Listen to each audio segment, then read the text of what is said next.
At this time, I want us to get into the sermon directly. Let's bow our heads, close our eyes for an opening word of prayer. Let us pray. Loving God, it's your moment. Not I, but Christ, be honored, loved, and exalted. In this moment, may you increase as I decrease. Use me as your instrumentality. And God, may we have a closer walk with you and experience you in this hour, is my prayer in Jesus' name. Amen. Turn with me to the book of Hebrews. Hebrews chapter 11. I like introducing my sermons not from the chapter I am starting. So when you see me in the book of 2 Kings, know the sermon has begun. This is the introduction. It's good to inform you. Hebrews chapter 11, reading from verses 1. I love Hebrews. You see, when we're getting to Hebrews 11, verse 1, Paul is speaking of something that is very important. And the aspect he's speaking about is called faith. Hebrews 11, verse 1 says, now faith is the substance of things hoped for, the evidence of things not seen. Now, you know, when we're talking of the substance of things hoped for, evidence of things not seen. I don't know how many of you took physics seriously or take physics seriously. But you see, when we talk of evidence, it's difficult to talk of evidence when you're not seeing. But that's what faith calls us to. When we are talking of substance, substance should be something tangible. But here we are talking of substance, but it is not tangible.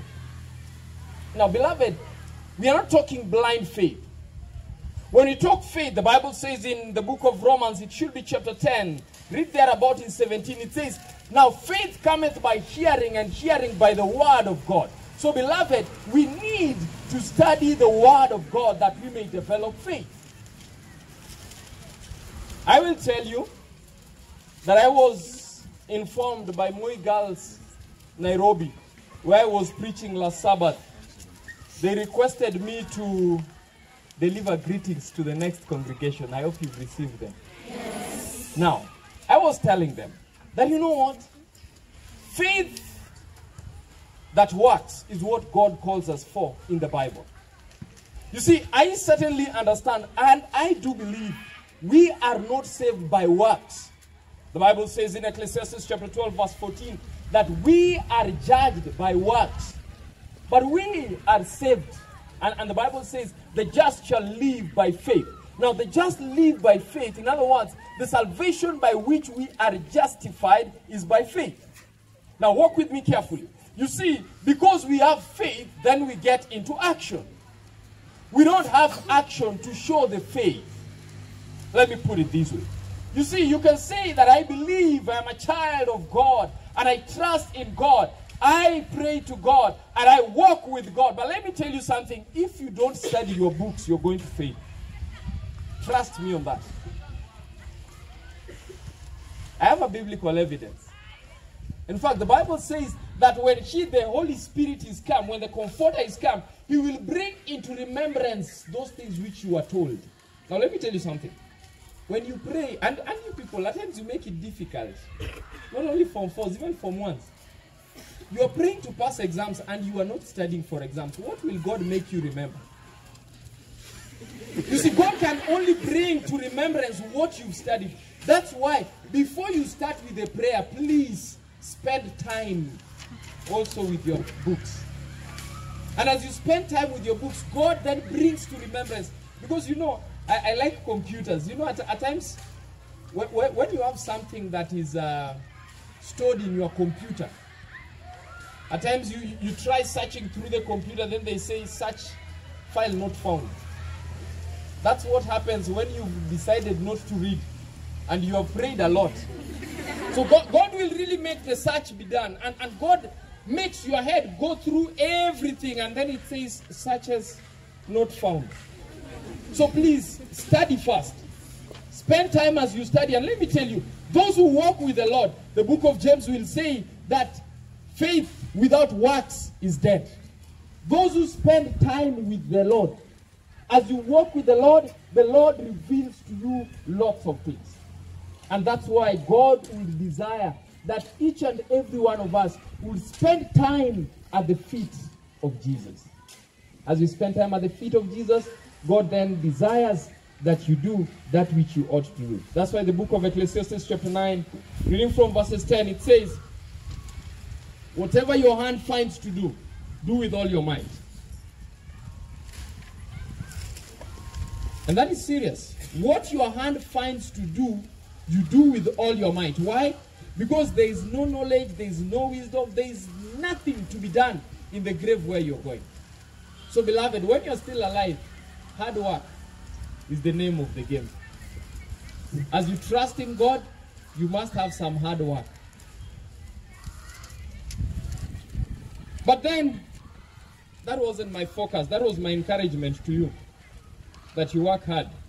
Now let me get to where I want to focus today. 2 Kings chapter 5.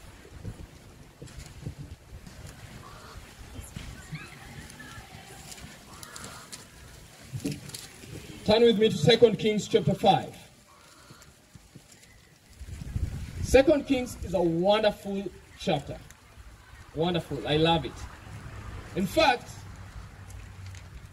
at one point in time, if you just want to know how serious the chapter is, I know I am putting you through a lot of movements here and there. But beloved, that's how it ought to be.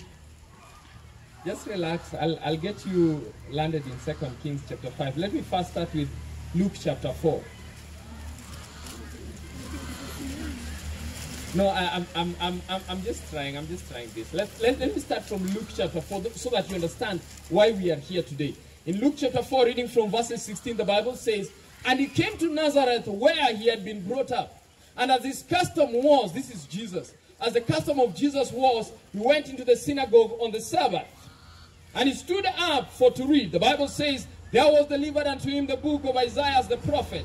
And when he had opened, he found the place where it is written, the Spirit of the Lord is upon me, because he hath anointed me to preach the gospel to the poor. He has sent me to heal the brokenhearted, to preach deliverance to the captive, recovery of sight to the blind, and to set at liberty them that are bruised. The Bible says in verses 19 of Luke 4, to preach the acceptable year of the Lord. And when he had closed the book, the Bible says, he gave it again to the minister and sat down. And the eyes of everyone was fixed upon Jesus Christ. Everyone was in the synagogue looked at Jesus.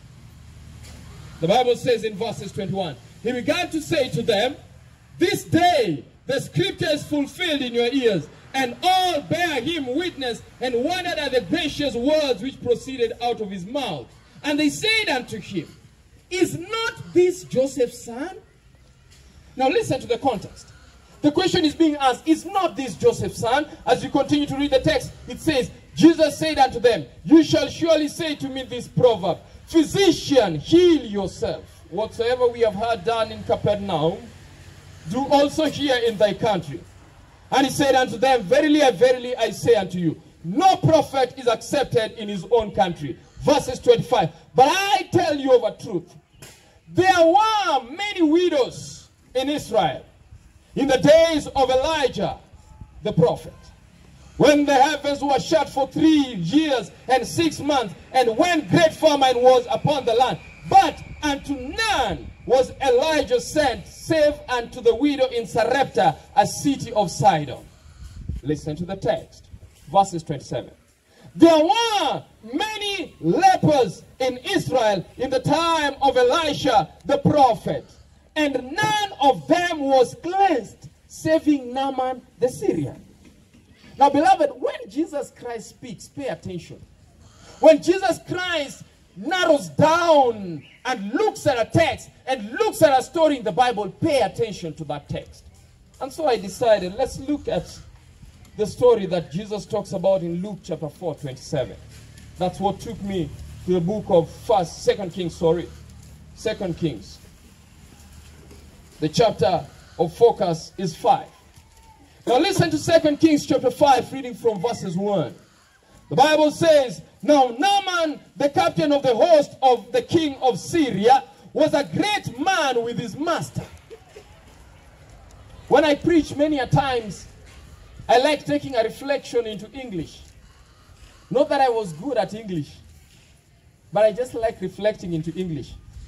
As you've been told, I am an engineer by profession, so sermons allow me to exercise English. You know, in engineering, there's very little to do with English.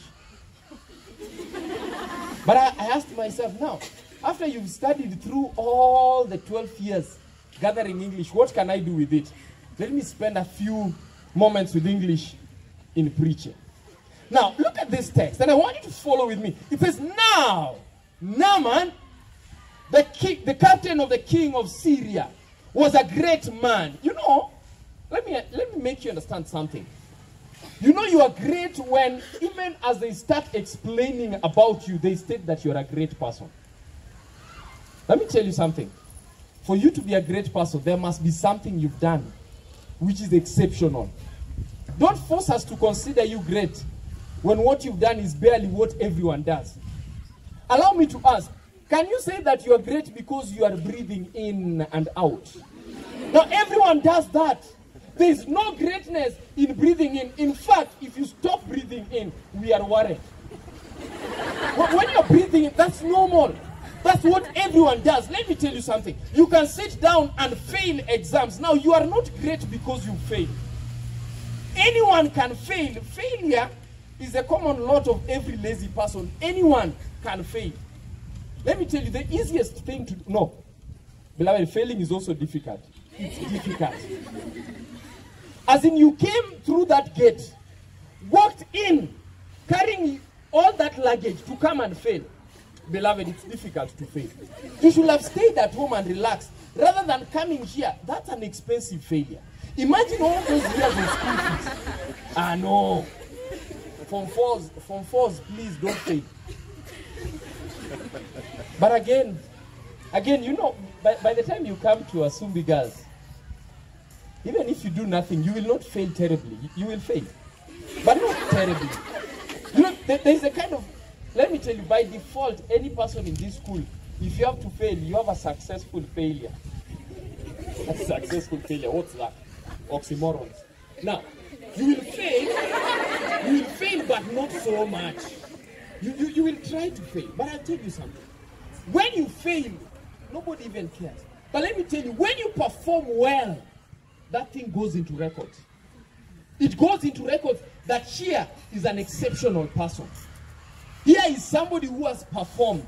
And let me tell you something. As you look at this guy, Naaman, the Bible says, and I want you to understand, how could Naaman perform so well in military warfare to the extent that the Bible acknowledges what Naaman has done, and Naaman is not a Jew? Makes me understand. Success is not limited to the children of God only. But let me tell you, associate with God. You need to be where success is found, and God gives success. In fact, let me put for you the text in context. Listen to the text. It says that he was a great man with his master, and he was honorable. Why? Now listen to the text. You know, when you tell you this man was great and this man was honorable, my question will be, what made him great and honorable? The other question is, who made him great and honorable? Two questions. What made him great? And two, who made him great? Now listen to the text. It says,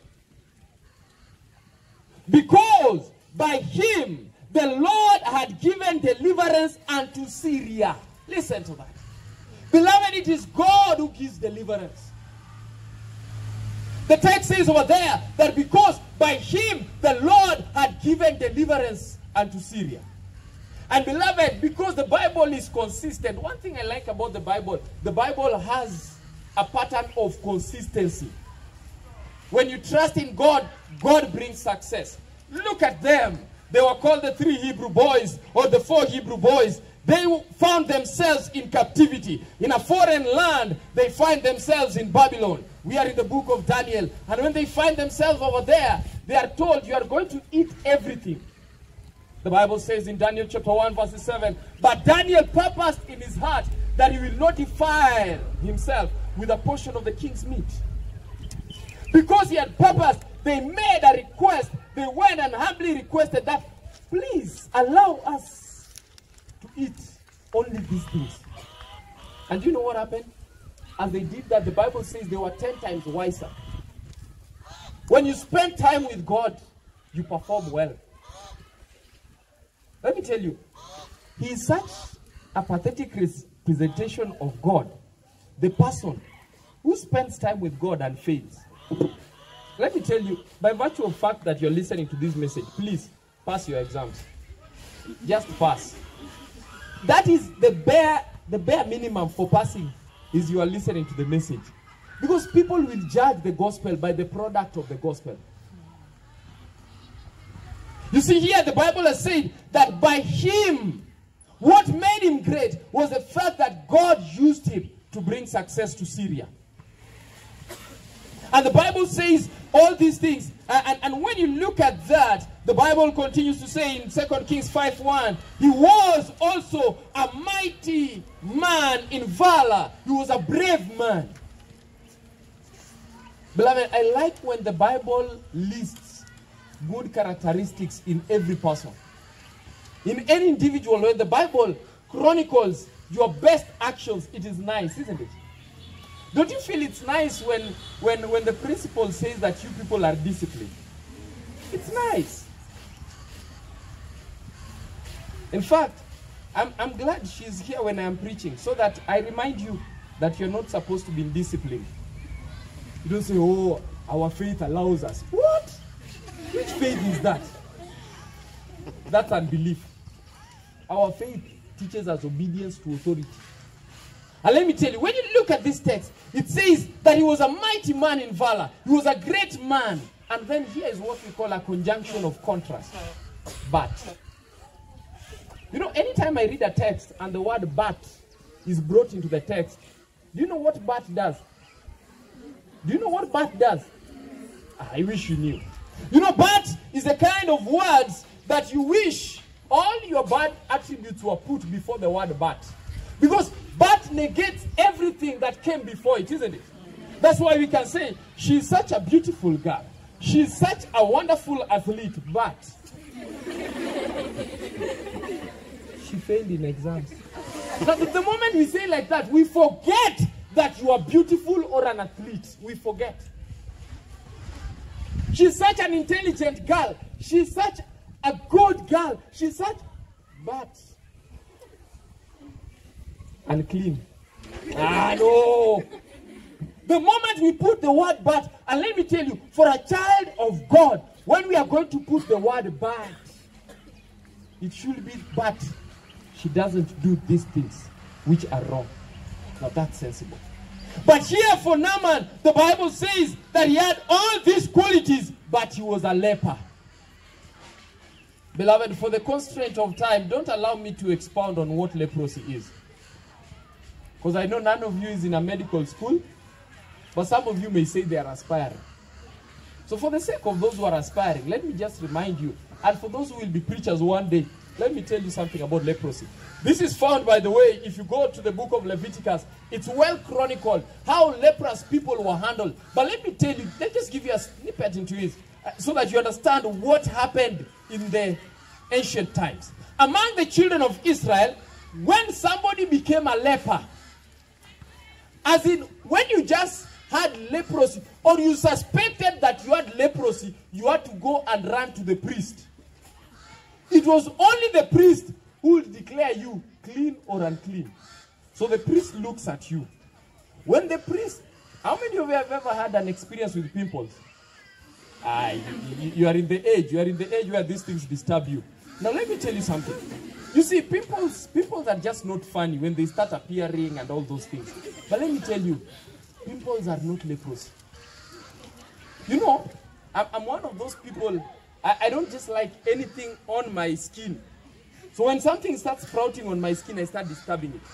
But let me tell you, when leprosy began, it begins like a small pimple, then it develops into some red lesion somewhere, and then all of a sudden you feel like something like the skin is becoming tender. And then these things continue, everywhere is becoming pink on your body. And let me tell you, the Bible says that a leprous man who had gone and then he was declared to be leprous. When the priest declares you leprous, you are meant to walk while shouting the word, unclean, unclean. When a leprous man sat on this chair, nobody will sit on this chair until it is sanctified. When a leprous man came into a congregation like this and sat over here, people will take a good radius from the person. Because leprosy was such a contagious disease and leprosy was feared. Beloved, let me tell you something. When you read about Naaman, the Bible says that Naaman was a successful man, but the one thing that made his life difficult and miserable, leprosy. Just leprosy. He was leprous. Let me tell you, it's easy to say, especially for you, it's easy to say, that if only I had money, isn't it? You love money. The love of money is the root of all evil. But let me just say, it's easy to say, if only I had a lot of money. Let me tell you, if you have money and you have leprosy, leprosy will make you not even value that money. That's how serious leprosy was. And when you look at the text says he was leprous. And beloved, having been such a great commander, I am not wrong to suggest and even believe that Naaman must have gone to the best hospitals in the land. The king must have sent Naaman to the greatest hospitals in the land. But there was no cure for his leprosy. And he sat there. And as Naaman sat, the text says, verses 2, and the Syrians had gone out by companies and brought away captive out of the land of Israel a little maid, and she waited on Naaman's wife. Here is the focus of my sermon, beloved. Just pay attention. Character number 1, I'll unpackage Naaman afterwards. But let me unpackage the hero of the story. Character number 1. Her name not known. Just commonly referred to as the little maid. Beloved, let me tell you, it is good to do wonderful things to the extent that even when we forget your name, we don't forget what you did.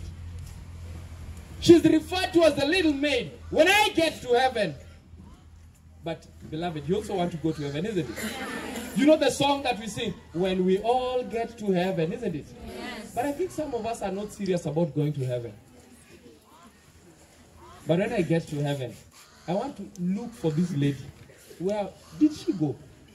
And I want to ask her a few questions. You know, I even want to know the name. I'll ask Jesus. You know, there are some things, don't ask preachers. These ones you go to heaven and ask. I like telling congregations, please, at times you ask questions that preachers don't need to answer. Some of your questions, if you answer right now, you won't go to heaven. So you need to be serious about, ask questions that can take you to heaven, okay? Yes. Not questions that will make you survive on earth. You want questions that will take us to heaven. When I get to heaven, I want to ask the name of this lady. A very serious one. This little girl, because I know one of the reasons so many of us don't do the right thing, we blame our age. You know, I'm just a Form 1. Or it happens, you know, even Form 4s, I like it. Form 4s, when they live here, they become first years somewhere. There are Form 1s there. So they are first years. Oh, you know, I'm just a first year. But let me tell you something. Anywhere you go, I don't know whether you know the song, This Little Light of Mine. Yes. I'm going to let it shine. Yes. Let me tell you, everywhere you go, please don't blame the circumstances around you. Don't blame where you are. Just be a representative of God where you are. Let me tell you, beloved, I have come to the right conclusion based on Romans 8:28 that says all things are, no, it doesn't say all things. It says, and we know that all things work together for the good of they that love the Lord and are called according to his purpose. You've read the text in the book of Esther chapter 4. And it says that Esther was told, who knoweth whether thou wast brought to the kingdom for such a time as this? Anywhere God places you, he places you there as his representative. You are the light of the world. Was not spoken to the heathens. It was spoken to the children of God. Go and check it again. Matthew chapter 5 verse 16. God says, ye are the light of the world. A city that is built on a hill cannot be hid. Men don't light a candle and put it under a bushel or a bucket, but on a candlestick that it may give light to all who are in the house. And so this little girl, I love her. This little girl goes to this place, and when she arrives there, her duty, number one, watch over Mrs. Naaman. That was her duty. But let me tell you, when you're a child of God, you don't just watch over Mrs. Naaman. you are even concerned about the well-being of Naaman. Because you know what? If Naaman dies, Mrs. Naaman may not pay you. You may be sent home. That's why, in part of watching over Mrs. Naaman, you should even be concerned. What is worrying Mrs. Naaman? And listen to this little girl come, and I like this. In fact, this was my sermon title. The statement of this little girl. Will God, my Lord, wow. I like that. That's King James English, don't worry. I just loved the play of words. That was my sermon title. Will God, my Lord, wow. Now that's serious. Let me explain it so that you understand. What does your Bible say? In 2 Kings 5:3. What does it say? No, I can't get you. One person is courageous to just speak. It says? She said to her mistress, yes. Would that my Lord were with the prophet who is in Samaria. Yes, just leave it there. I like that. Even that one puts it away. Hold that. Now, lest I become a teacher of English. But let me tell you, look at the text. The text is a text of desire. Hold that. And here it says, hold God. In fact, the King James Version puts it as, this is a desire that I have even to the Lord.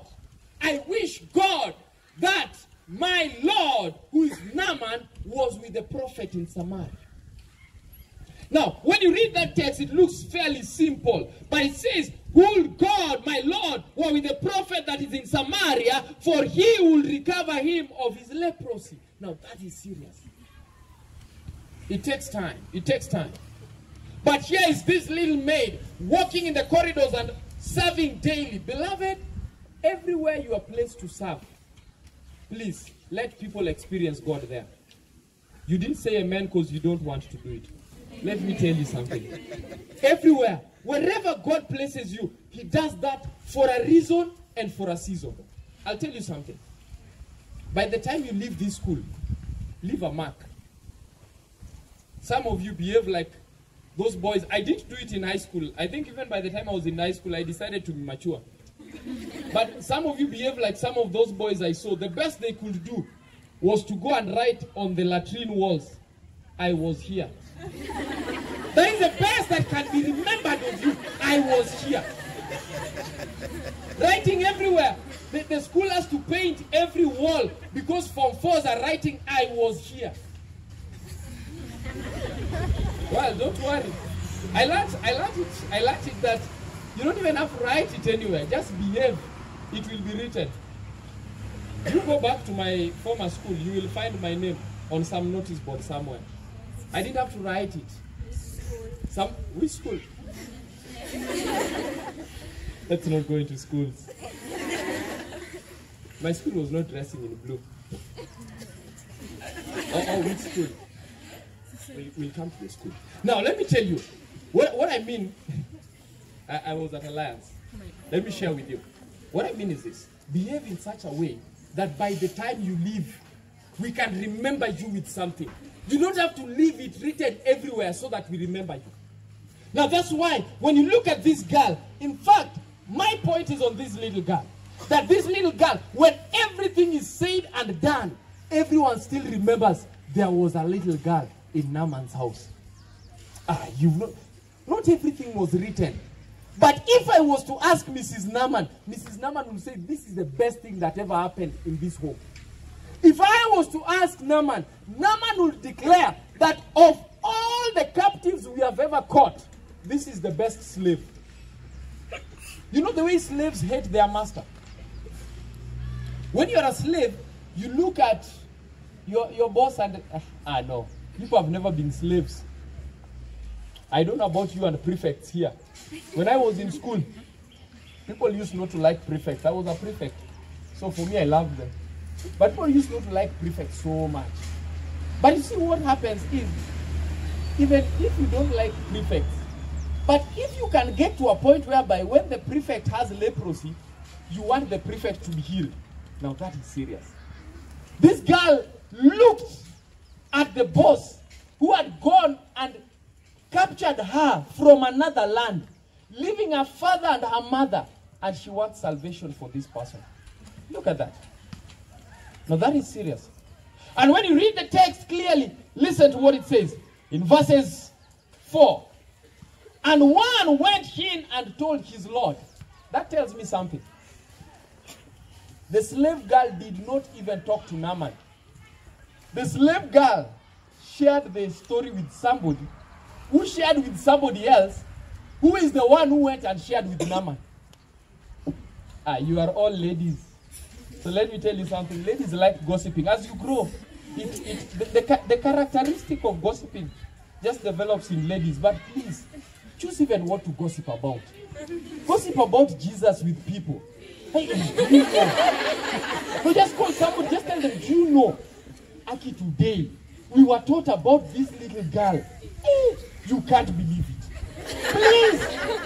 But you see, the problem with you are gossiping about another person who, it will not lead somebody anywhere. Please gossip about the right things. And let me tell you, the Bible says that the person who had the story that this little girl was telling Naaman went to gossip with the boss. That boss, do you know what happened? Listen to this. Say, thus and thus saith the maid that is of the land of Israel.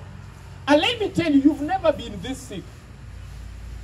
When you are sick, properly sick, and you hear some healing somewhere, and when they heard that the maid had said that there is some healing in Israel, they didn't even wait to process. You know, when you hear there is healing somewhere, please go and check what is the healing, or where should we go. Then they just had, they went to the king directly. And you know protocol as usual. The Bible says they went to the king, verses 5 of 2 Kings 5. It says, and the king of Syria said, go and I will send a letter unto the king of Israel. Now listen. This is the problem with those who don't listen to the word of God attentively. The little girl did not say go to the king. Did you hear? The little girl said, would God, my Lord, were with the prophet, not the king.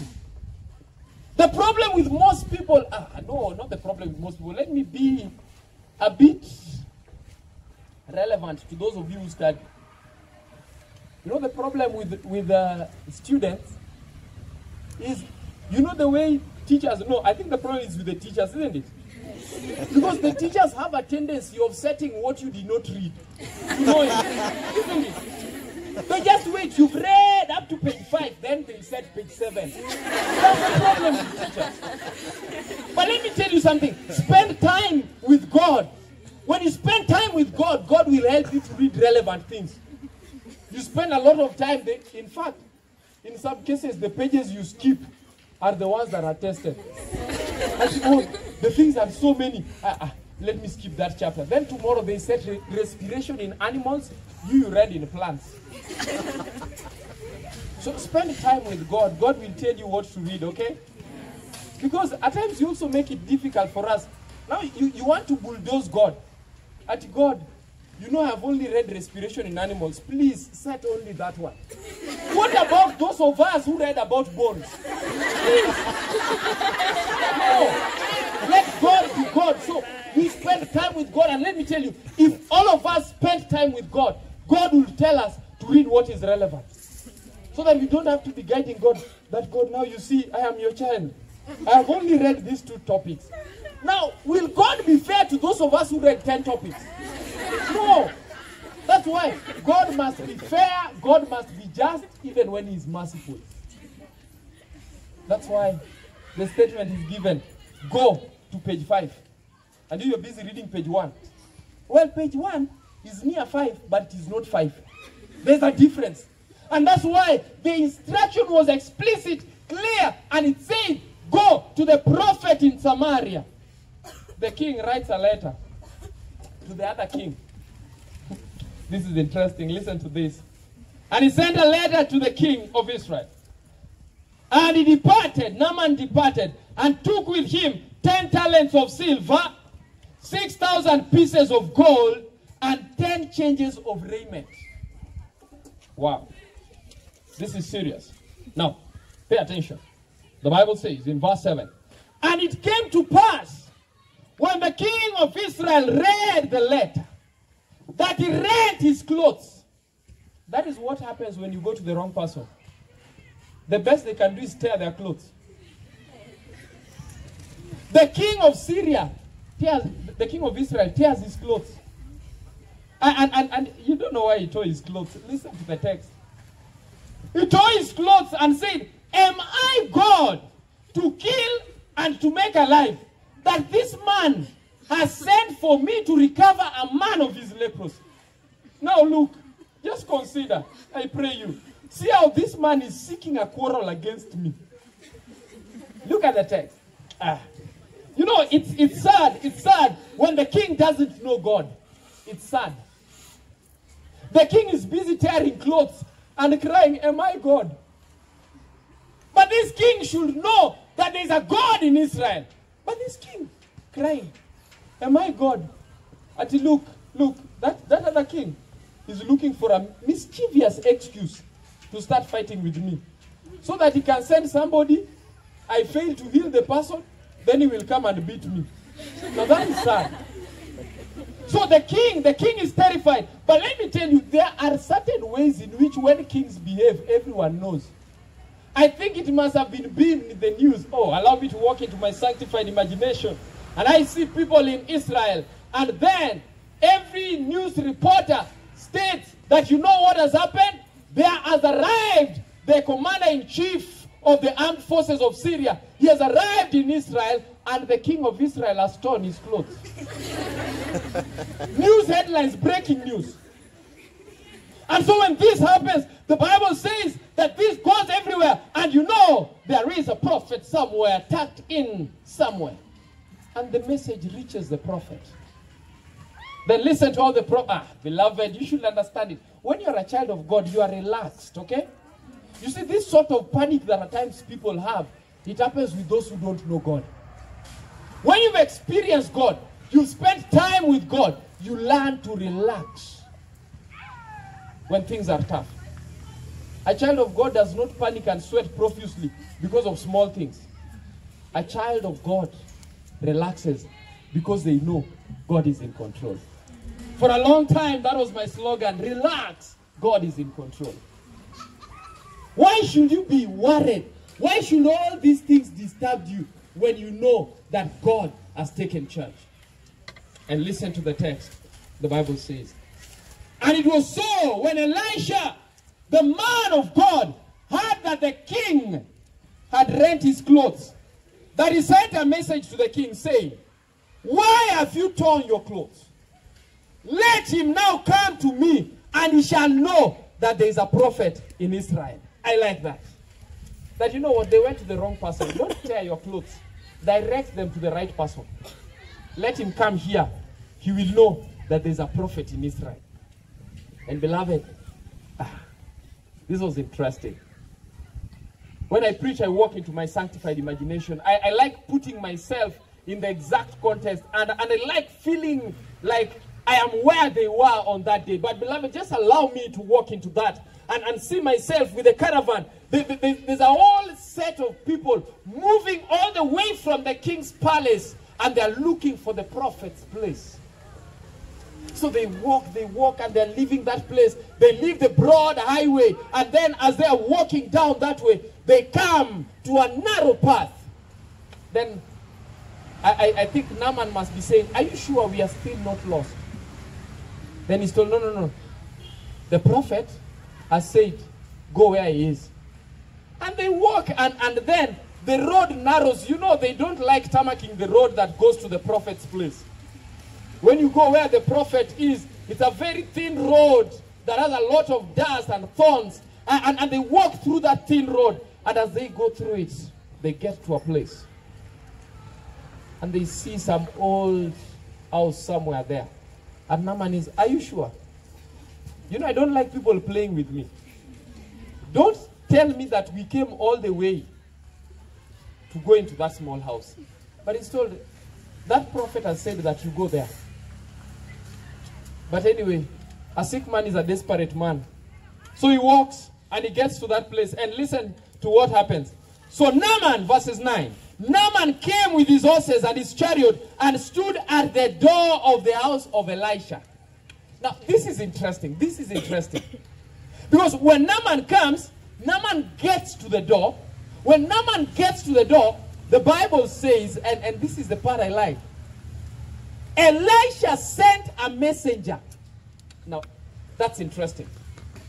Elisha decides to send a messenger. He sent somebody and tells somebody, go and talk to him.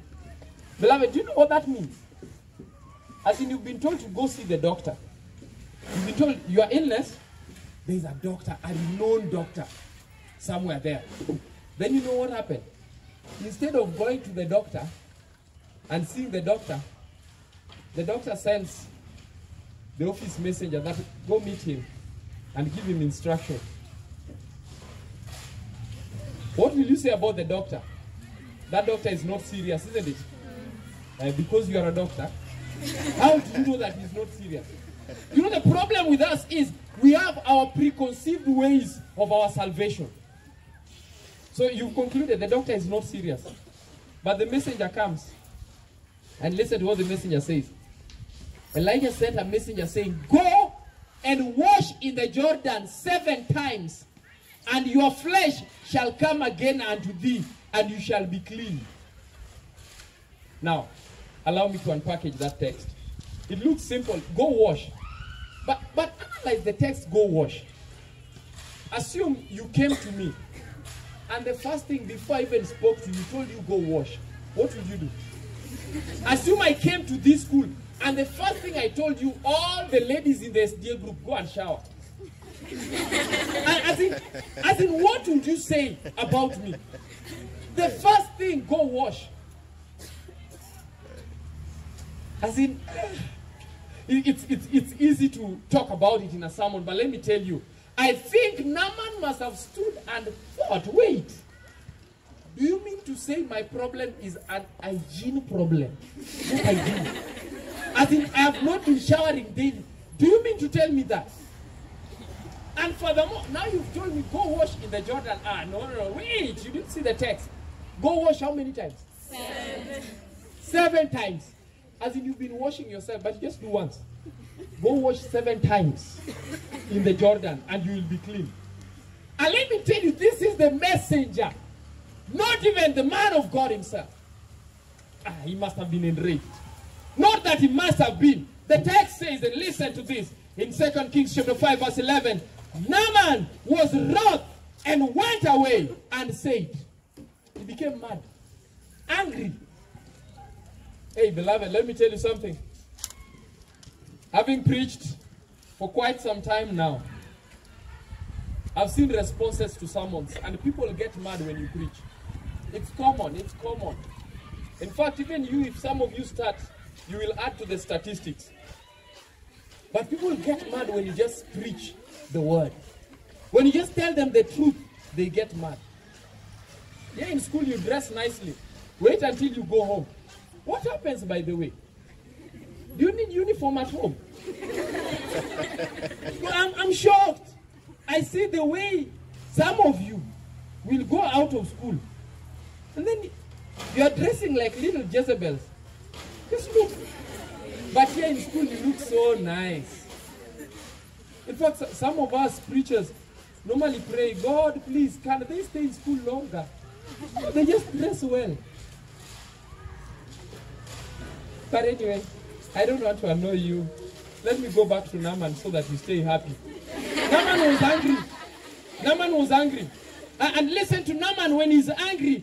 Naaman was wroth and went away. Listen to that. The reaction of people when you tell them the simple truth in the word of God, what do? They get angry and they walk away. I'll not come back. You annoyed me. Just the truth.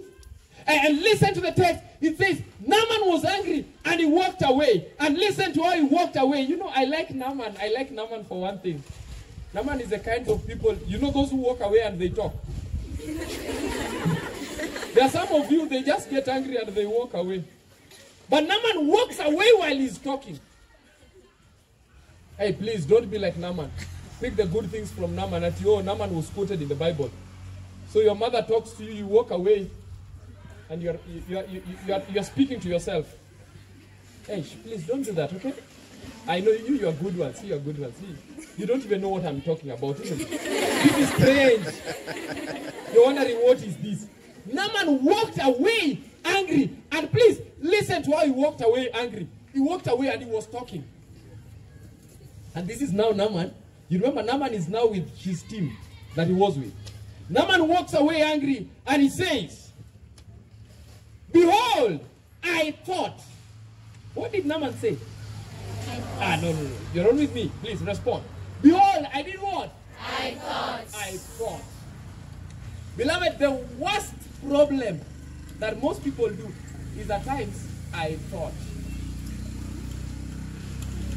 He says, behold, I thought. Hey, listen. When there's a marking scheme, write the answer, not what you thought. But 1 plus 1. I thought it's 5. You're sure it's not? Stop thinking like that. If you've been told 1 plus 1 is 2, just pick that one. And Naaman comes here saying, behold, I thought he will surely come out unto me. Listen to that. Now, if you thought, why are you not yet healed?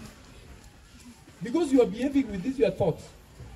I thought he will surely come out to me, and listen, and stand and call on the name of his God and strike his hand over the place and recover the leper.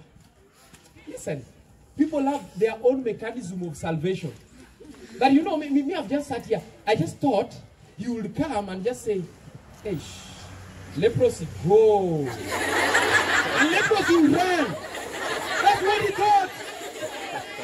But beloved, we cannot move by I thought. We must move by what God says. This is what the word of God says. And listen, that's why I say, faith cometh by hearing, and hearing by the word of God. Yeah, he's still thinking. And let me tell you, continue thinking, you will remain with your leprosy. I thought you will come. And people have thought strange things. And they're wondering, why am I not being healed? Because you want to be saved the way you want. And listen to the text. The text goes ahead to say, and then, no. I don't know, beloved, I'll not finish preaching. If I continue like this, I'm trying to finish. You should have noticed. He said, behold, I thought you will call on the name of his God. But then, he thinks again and says, well, even if it's not that, if it's washing, listen to what he says. Are not Abana and Pharpar, the rivers of Damascus, better than all the waters of Israel? Beloved, this is not discrimination. All those who have gone have reminded me and have told me. And my study has proven that the river Damascus, the rivers in Damascus, Abana and Pharpar, were clean, very clean. But River Jordan used to get muddy, very muddy and brown water. And then there was a lot of siltation in the River Jordan. There would come a time for you even to be baptized in Jordan. You know what would happen? You would have to go and walk through mud to get into a place where you can dip yourself. And beloved, it's one thing to dip yourself in clear, clean water. It's another thing to be told to go in dirty water. But listen. That's why he says, I thought. In fact, even some of us, if we were there, we would have thought. In fact, you will have reasoned biologically. Wait, you see, I have wounds. And that water is dirty. That will get into the wounds. I will get additional infection. Please. Man of God, have you consulted with your God well? You want me to go get into mud?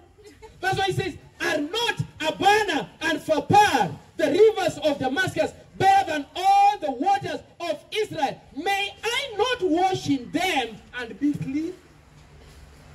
He says, is there another way? Beloved, listen. When God says this is the way, don't look for an alternative. Just follow his instructions. And here he's thinking, can we get saved in another way? Can we do something else? I don't want to get to the text in John because of constraint of time, but look at this, the Bible says. So he turned and went away in rage. He was angry. He went away trembling with rage. Beloved, do you know the difference between somebody who is angry and somebody who is walking away in rage? No, you don't understand. You know, rage is when you are angry until you are boiling. You know. Have you ever reached boiling point? You are ladies, you know it. You reach boiling point until you even feel like the whole of your body is trembling. You're just mad. Now, here is Naaman. Naaman is like, we've wasted time. As in coming here, all to do this. Naaman was mad, angry.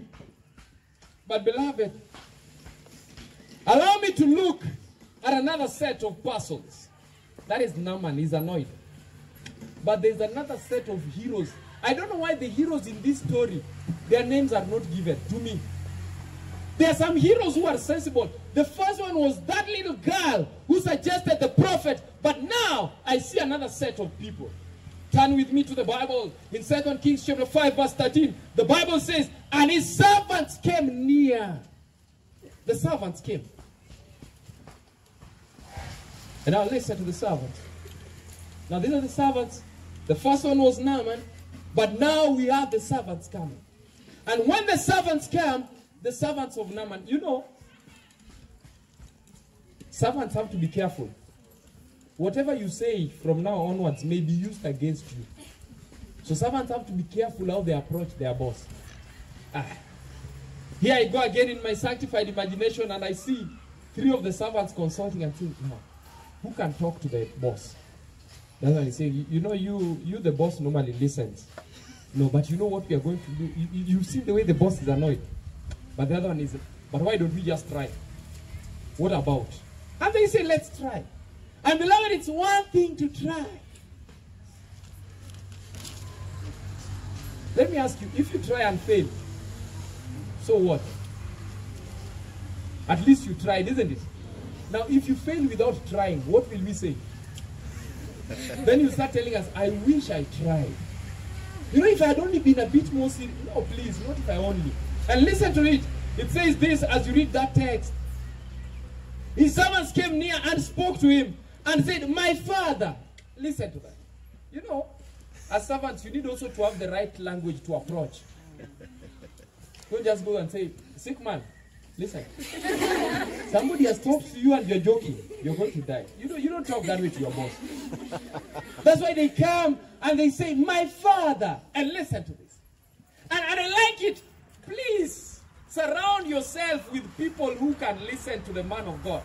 Listen to this text. It says, and they said, my father, if the prophet had bid thee to do some great thing, wouldest thou not have done it? Listen to that question. That's a challenging question. If the prophet had told you a tough thing, would you not have done it? But let me tell you something. You see, in Nairobi, they normally pretend when you talk about some of these things. But in this other side of the countryside, you will understand they don't pretend. They know there are people who go to witch doctors and such. You've heard of those things, isn't it? In Nairobi, they pretend like they don't know how to spell it. But now I'll tell you, here, there are people who go to the witch doctor. Now let me tell you, I've never gone to a witch doctor. I've never. And why would I go to one? And I know Jesus. I don't care about witch doctors. In fact, I don't even fear witch doctors. Not even I don't care, I don't fear. How can I fear and I know Jesus? Jesus will deal with them. Let's not argue with witch doctors, please. But let me tell you something. Witch doctors have been told, they give instructions that are close to impossible. You go to the witch doctor, you're saying, I've been feeling something on this left side of my stomach. The witch doctor says, now, I want you to go look for the toes of a black cat. Go look for the intestines of a red bull. And they say things that are impossible. And you know what? Human beings go to look for those things. and yet you've been told, just go to the river Jordan, dip yourself 7 times. If the prophet had told you a difficult thing, would you not have done it? And let me tell you, prophets have told people difficult things. Difficult. Some prophets, you don't want to know. Difficult things, and people are doing them.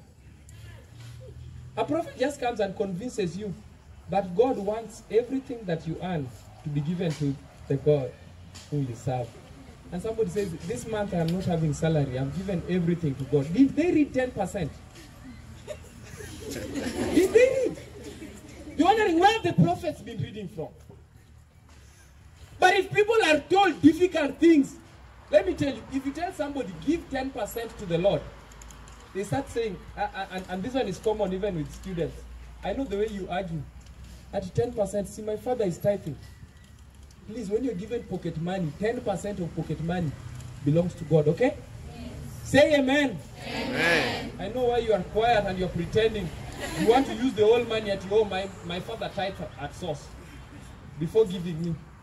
Next time tell your father that, you know, what you give me, if it's 500, 450 is mine, 50 belongs to the Lord, then I'll give offerings. Please, start learning to tithe when you're still in school, okay? So that you don't come out there and start arguing with us, asking questions that are mathematics. Mathematics, simple. If you, by the way, let me tell you, the beauty of church at times, we even revise mathematics. Like right now, what is 10% of 1,000? You see, we are revising. So please, if you want to perform well in mathematics, give your tithe. Now let's go back to this. It says, my father, if you are told a tough thing, would you have done it? How much rather when he says wash and be clean? Now this is a difficult one. He says, please, if you are told a tough thing, you will have done it. Now you've just been told wash. Now what is difficult? No, this part you don't get it. Let me walk into my sanctified imagination and just develop it. Because you know what I see? I see a situation whereby he was told, now listen. Naaman, this is between me, your servant, and yourself. Why don't you just go, get into the river? If you don't get clean, we will not tell anyone. We won't tell anyone. We will pretend like you didn't even go to the river. Let's just go. Naaman is there thinking. They tell Naaman, please, let's just go. We try. After all, it's on our way home, isn't it? Let's just go try. Naaman looks at it and says, could be. Okay, you insist. But promise me, I know you by name, I know even your families. Promise me that if I get out of that dirty water and I am not clean, nobody will say, we swear. And then Naaman says, okay. But okay, it's fine. And then they walk, they arrive by the banks of River Jordan. Beloved, I think if Jordan was dirty, now it's dirtier. And they arrive by the banks, and I see them getting to the banks. And then, you know the way you normally cheer your school team? And they cheer, please, just get in. Okay, I'll try it. And he walks in, and he started, hey, Naaman, getting into this dirty water. Hey, what was that? Please, Naaman, you've already started walking. Just go. And Naaman walks. And Naaman gets somewhere waist deep. Then Naaman says, there's no change. Those people remind Naaman, remember, you said you wash, you dip yourself 7 times. Hey, that experience. 7 times into this dirty water. Naaman couldn't believe it. And you know what? Naaman goes over there. And in my sanctified imagination again, I see Naaman closing his nose. And he feels so bad. And he dips himself once. And he gets out. And Naaman feels like running away. He even says, look, nothing has happened. And they say, but Naaman, you've done once. Just 6 more. 6 only. And Naaman goes the second time. And Naaman is like, hey, beloved, let's not lie to each other.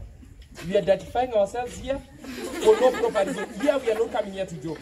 And you know, Naaman, you've done 2. There's 5 more. And Naaman goes 4 times. And those people are like, the number you've gone is more than what is remaining. Why don't you just finish? But Naaman is like, look, I am still unclean. But listen. No, you didn't get the text. Let me read it for you. The Bible says that when he came down, he dipped himself. Now, let me tell you something.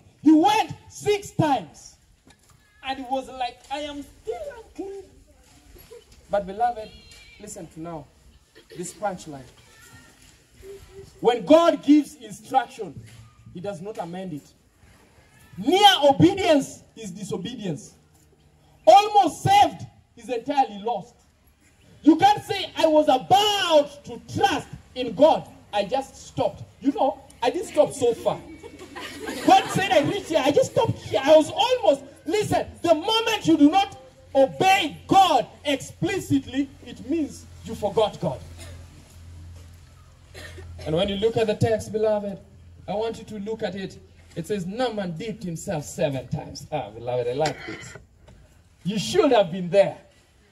How I wish I was there. But I can transport myself with you. That Naaman must have gone the 6th time. And Naaman is getting impatient. Naaman is getting annoyed. Naaman is almost, is like, you people have lied to me. Can't you see? Even healing should be progressive. I have been dipping myself. There is no change. But listen, beloved, when God says 7 times, please, it is 7, not 6. I know 6 is close to 7, but it is not 7. You people, did you do multiple choice questions? Yes. At teacher, I wrote, I wrote C. I know the answer is B, but look at the way they're close. Can't you give me half a mark? No. It is explicit. If it is C, it has to be C. And let me tell you, Naaman, I see Naaman looking at these people, he's annoyed. But Naaman decides to just master the remaining faith that he has. And Naaman dips himself inside for the 7th time. You should have been there. Amen. When he went down the 7th time, let me tell you, he went down. And he felt that electricity going in his body. He felt some changes happening in his body. Beloved, when you obey, the Lord begins to work. And let me tell you, the Bible says that he dipped himself 7 times in the Jordan, according to the saying of the man of God. Listen to that. You must do it according to the way you are told by the man of God. He dipped himself according to the saying of the man of God. And the Bible says, and his flesh came again like unto the flesh of a little child, and he was clean. Amen? Amen. I love it. I love the way God does it. You know, God doesn't do away with leprosy. God does away with leprosy. Then, I think, this one is not in the scriptures or even in the pen of inspiration, but I think even the servants must have started getting envious. Could we also? You know the way everyone wants a smooth skin. Let me tell you, I see it. And Naaman must have walked. No, he should have been there. Naaman is walking out of the water with some unique bounce now. You know when he was going, he was so decided and he was feeling so tired. He's like, let me just try. But now, when he's coming back, he's like, you see, I knew. And now he's walking with some good bounce. And he's saying, you see, when you obey the Lord, you know, I've always told you, just listen to the words of God. When you obey the Lord, things begin to happen. And let me tell you, Naaman walks and he gets on the shore. I would have been there. I would have just wanted to see how everyone was rushing to go and try his skin like that of a baby.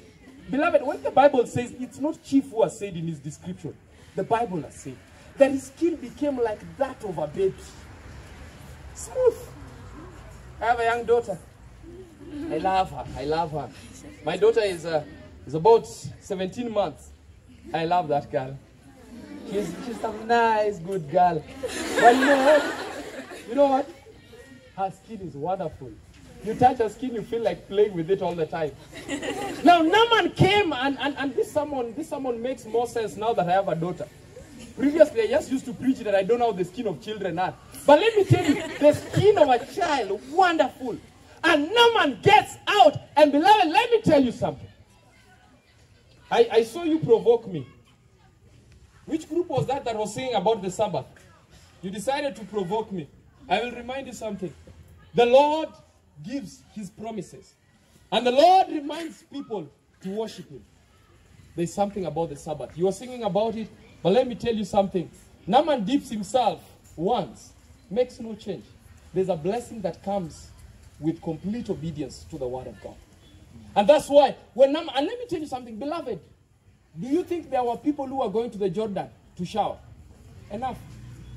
They were going and swimming in the Jordan, and they were lepers, and they're staying with their leprosy. But when the man of God gives you instructions to go shower in the Jordan, it's a different kind of dipping. And that's why you must follow God explicitly. And listen to the text. The text says, he returned, verses 15. Please, when God gives you success, return. You don't understand. You know, when you are in Form 4, it's easy to start praying. And you say, God, didn't you say that those who serve you will be the heads and not the tails? Now, those are the kinds of prayers you talk of in Form 4. And when the results come in your favor, you say, yeah, it's in our genes.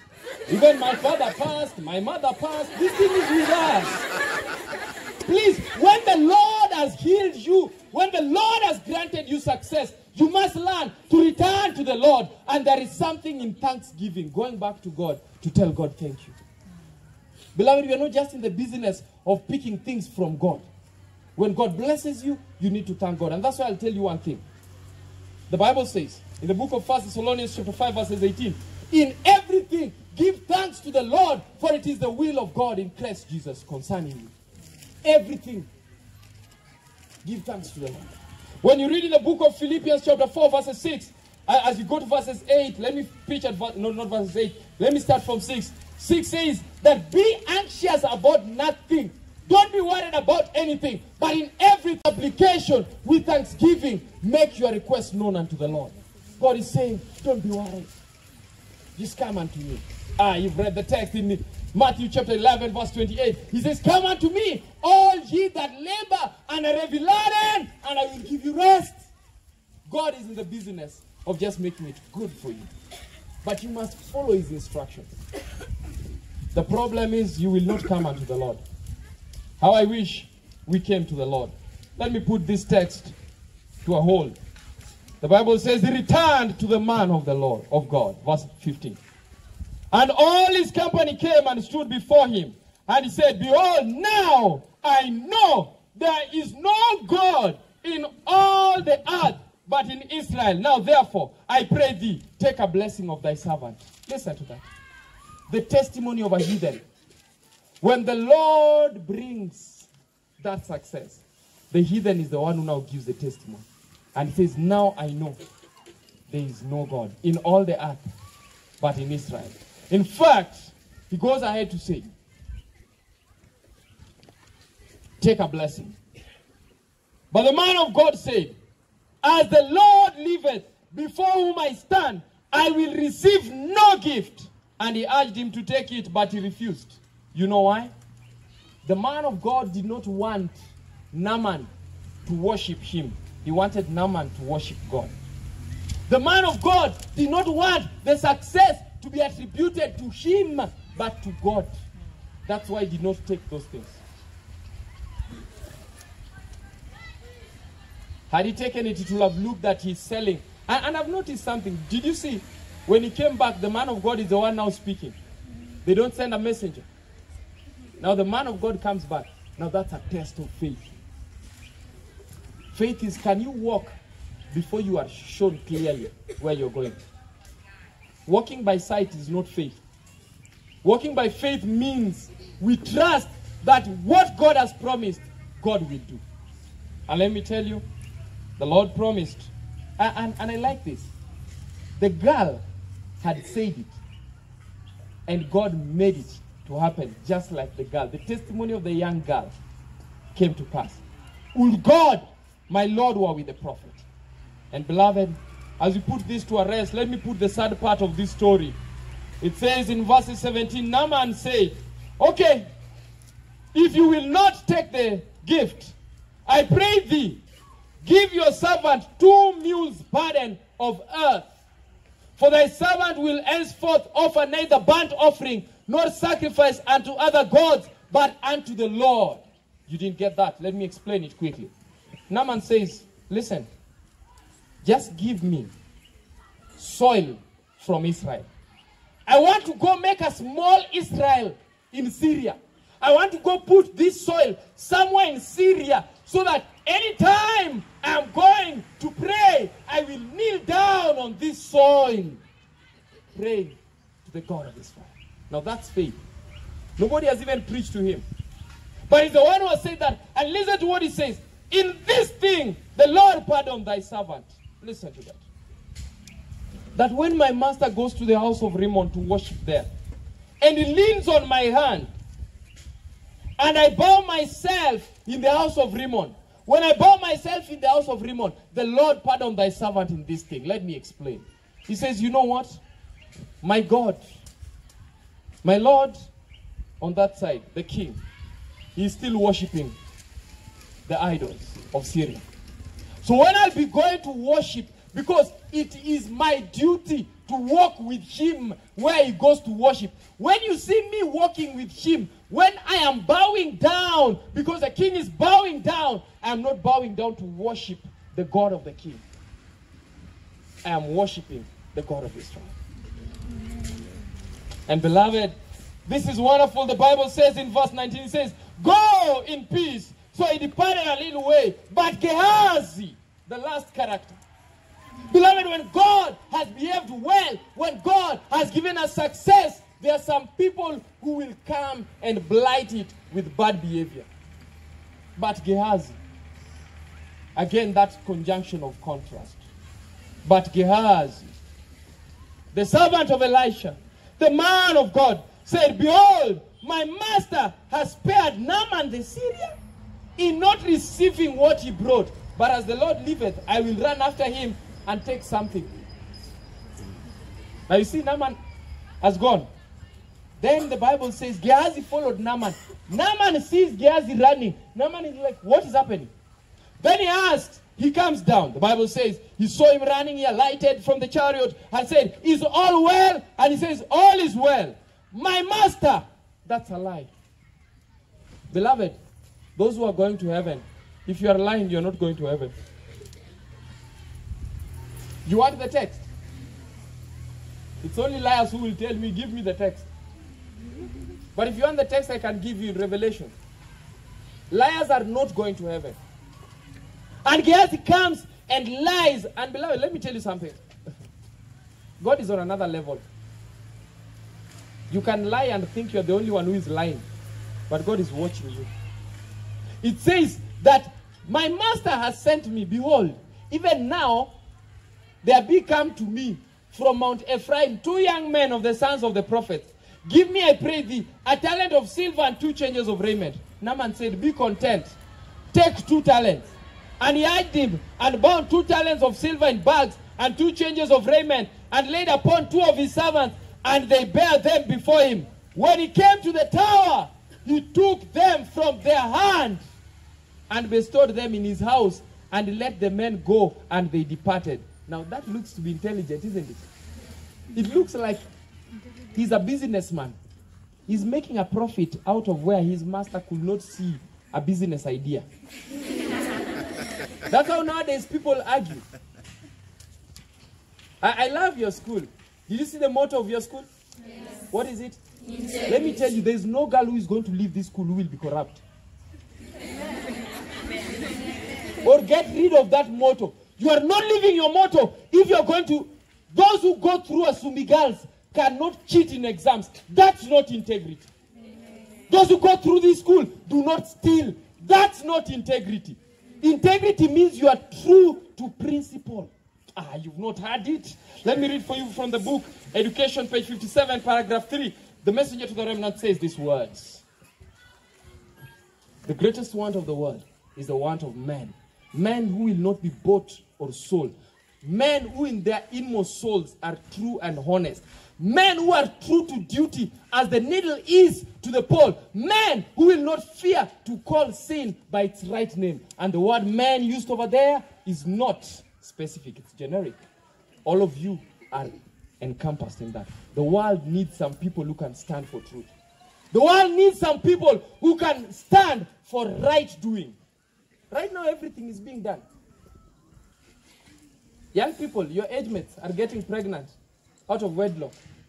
What's wrong with them? Lack of integrity. Eish, don't be silent on me. It's lack of integrity that is making young girls are getting involved in fornication. Lack of integrity. You must have principle. You must know your body is the temple of the Lord. It's rampant. Homa Bay County, the second highest in teenage pregnancy. Look at that. And let me tell you, no girl is going to leave this school with a motto of integrity and go with teenage pregnancy. No. Please, live your motto. Our motto was strong to serve. You can see how strong I am. Let me finish it. Let me finish it. That's lack of integrity. Coming behind and stealing those things. And let me tell you, any person who goes behind and does the wrong things, listen to what happens to them. And that's why I'm really stressing on integrity as I close. The text says that he came. He comes in verse 25. No. This text is ending in 27. I don't know why the sermon is now ending. Is it 1? I think it's 1. That's why it's ending. Okay, let's just end it. Let's end it there. He comes. The man of God is seated. And then he walks in. You know the way you pretend as if you've done nothing? You know it, isn't it? If you've done something wrong, then now you know you are guilty of doing something wrong. Then you walk like it's normal. It's normal. I think Gehazi must have even been whistling his favorite hymn just to pretend, trying to have a religious cover for the sin that he has done. And looking like things are normal. Then he walks in, quietly. And he goes, and as he's walking in, listen, he comes and stands by his master, almost like asking, which text did you want us to prepare for tomorrow's sermon? Looking so innocent. And let me tell you, beloved, don't joke with the man of God. Joke with anyone else, but don't joke with the man of God. Oh, God has already told the man of God. And Elisha said unto him, whence comest thou? Gehazi says, thy servant went nowhere. So you are busy doing strange things in the dormitory. They are asking you, but I was here revising for biology. Then the teacher asks, what is glomerulus? What? Now you don't even know those things. Previously you are like, but I've been revising. In fact, I think that's how teachers should punish students. You first ask, where are you from? I don't know, I was just in class. I was revising fishing in Japan. Okay, so you're revising fishing in Japan. Give us 5 advantages. At what? 5. When you see a student starting to ask like that, I'll just tell you, look for the punishment you want. First of all, get your punishment before I punish you. But here, he says, thy servant went nowhere. Listen to the text. It says, and he said unto him, listen to the man of God. He said unto him, went not mine heart with thee? As if when you are walking out of this place, I was seated here, but God transported my heart to walk with you. Beloved, that thing is scary. That thing is scary. That God has made it such that the principal's heart is walking with the Adventist young girls. So when an Adventist girl is going to do something stupid, the principal's heart is just surrounding them. Just like climbing around it. Let me tell you, don't joke with God. And the Bible says, went not mine heart with you when the man turned again from his chariot to meet thee? Listen to this question, and this is a tough one. Is it a time to receive money, to receive garments, to receive olive yards, to receive vineyards and sheep and oxen and men servant and maid servant? Is this the time? And listen to how it ends. The leprosy thereof of Naaman shall cleave unto thee, and thy seed forever. And he went from his presence a leper as white as snow. If you thought that Naaman was leprous, wait and see what happens to those who disobey God. As white as snow. Beloved, you don't understand it. When the Bible says as white as snow, I believe it. He was leprous such that you can't argue that this is leprosy. You know. As in, it's almost like God took all the concentration of leprosy where they were and fixed them in this one man. Just because of disobedience. Went not mine heart with you. And the question is asked, is it a time for you to receive such things? Young girls, listen to me. Listen to me. Do the right thing. Just do the right thing. This is not the time to receive money and those kinds of things from anyone. This is not the time to misbehave. This is not the time to run away from God and engage with the devil in his things. This is not the time. It says, went not mine heart with you. That's a sermon title for another day. Went not mine heart with you. When you're a child of God and you're doing the wrong thing, the Lord is walking and seeing what you're doing. When you're a child of God and you've decided, and let me tell you, Form 3s, I have hope. I may come back and preach. Form 4s, you may leave. We may never see each other until the coming of Jesus Christ. But I'll tell you one thing. When you live here, walk with the Lord. Amen. And do the right thing. Just do the right thing. Represent God everywhere you go. Do you know why Gehazi became leprous? Because he misrepresented God. And yet he knew more than even the little girl. Those who will misrepresent God, it's coming. It's coming for you. Please, let's live for God. May God bless you. Amen. Let's rise up for a closing word of prayer. Let us sing a song that will cheer us by the way. In a little while we're going home.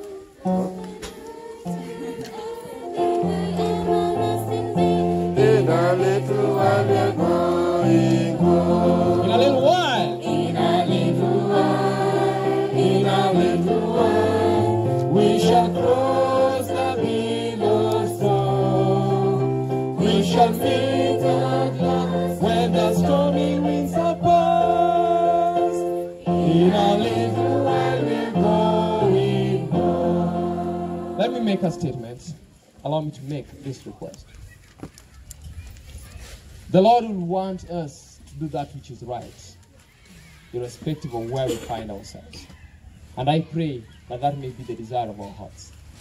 Is there somebody in the congregation, you've listened to God speak, and you're saying, God, in my heart, I want to make a covenant with you to do right?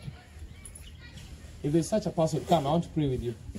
One or two people, any person. Come, I want to pray with somebody whom God has spoken to in the course of this presentation, and you're saying, God, it's my heart's desire that I represent you in the right way.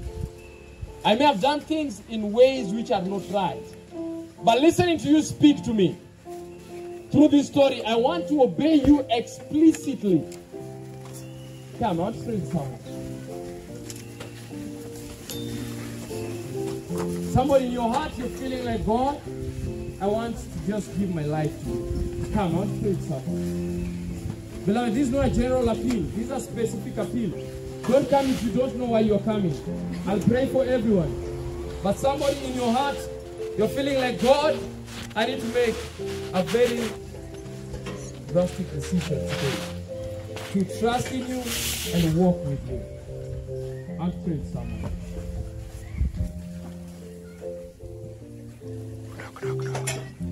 Let's bow our heads. Let's close our eyes. Let me pray. Loving God, thank you. Would my God, that these children, while with the prophets in Israel, they would be healed of all the leprosy of sin. But God, the children have come up for, presenting themselves and saying that, Lord, you said we dip ourselves 7 times. Here we are. As they make a covenant with you, dear Lord, please, and to the one who said in your holy word that he that cometh unto me I will in no wise cast out. Please, this who have responded to their appeal, God, meet them at their points of need, that He may guide them. Those of us who need to overcome sinful pleasures, help us to overcome. Those of us who need to overcome the desires of the flesh, help us to overcome. God, there are those of us who are just generally feeling weak. Help us. Those of us who are not performing well in class, help us. God, we have so many challenges. Some of us have problems at home. Some of us have problems with fees. God, please just help us. What we need in this hour is your help. If you say that come unto me all ye that labor and are heavy laden, God, your children have come to claim that promise. May you grant us in accordance to your will. Bless us, loving Savior. Where we've gone wrong, forgive us. Above all, draw us closer to you. Let us know you, let us serve you, and let us walk with you always, is my prayer in Jesus' name. Amen. Lord bless you all and keep you also.